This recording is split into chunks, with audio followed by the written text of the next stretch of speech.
Bonjour à tous et bienvenue au spectacle. Alors après nos bernaches, d'autres oiseaux viennent aussi de décoller, mais cette fois-ci de l'autre côté de l'étang. Ils sont beaucoup plus gros, ce sont des pélicans.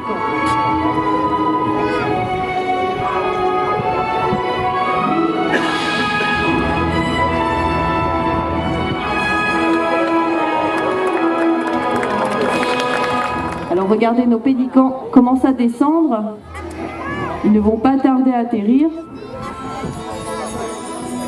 Le dernier pélican arrive sur votre droite.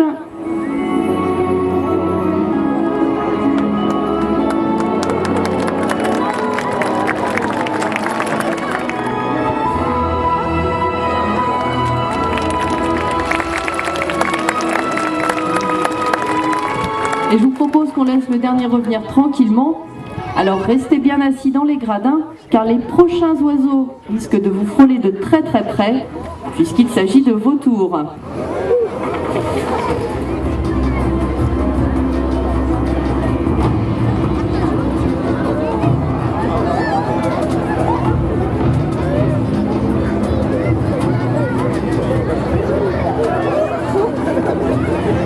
Pendant que nos vautours font encore quelques allers-retours, un autre oiseau se prépare déjà à rentrer en scène, mais cette fois-ci à pied,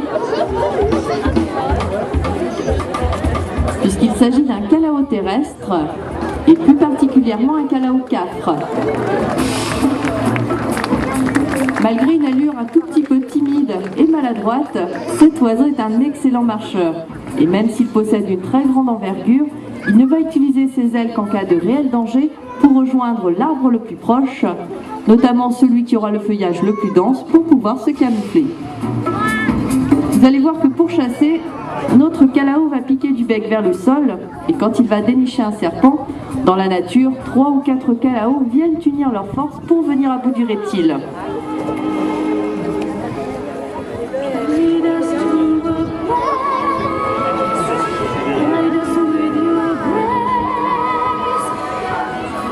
Cartoon est accompagné de Menli, une petite femelle Cacatoès rosalba.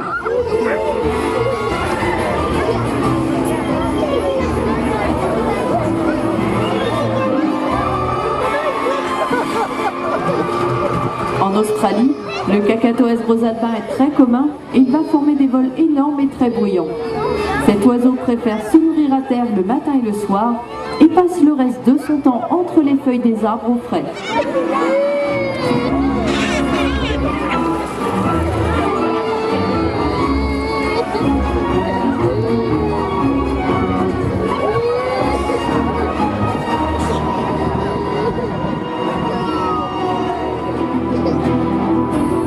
Ces deux perroquets qui sont originaires du Mexique, ce sont des haras militaires.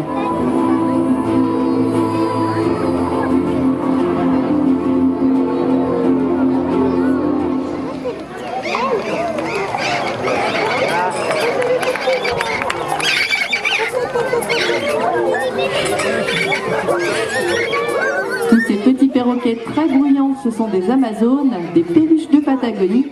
Et vous avez également un gris du Gabon. Alors regardez maintenant, après les petits perroquets, voici maintenant les plus gros.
volent le cou et les pattes tendues, et à très haute altitude, ils peuvent même acquérir de très grandes vitesses.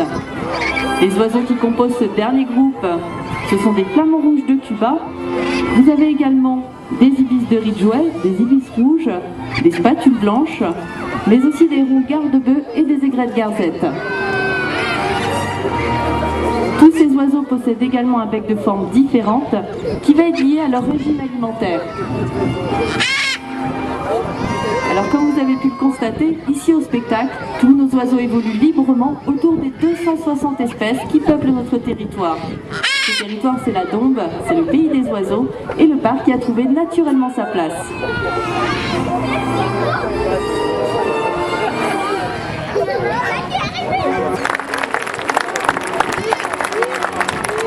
Les oiseaux du spectacle ne sont qu'un petit échantillon de la collection du parc, mais ils reflètent la beauté d'une biodiversité menacée qu'il nous faut impérativement protéger.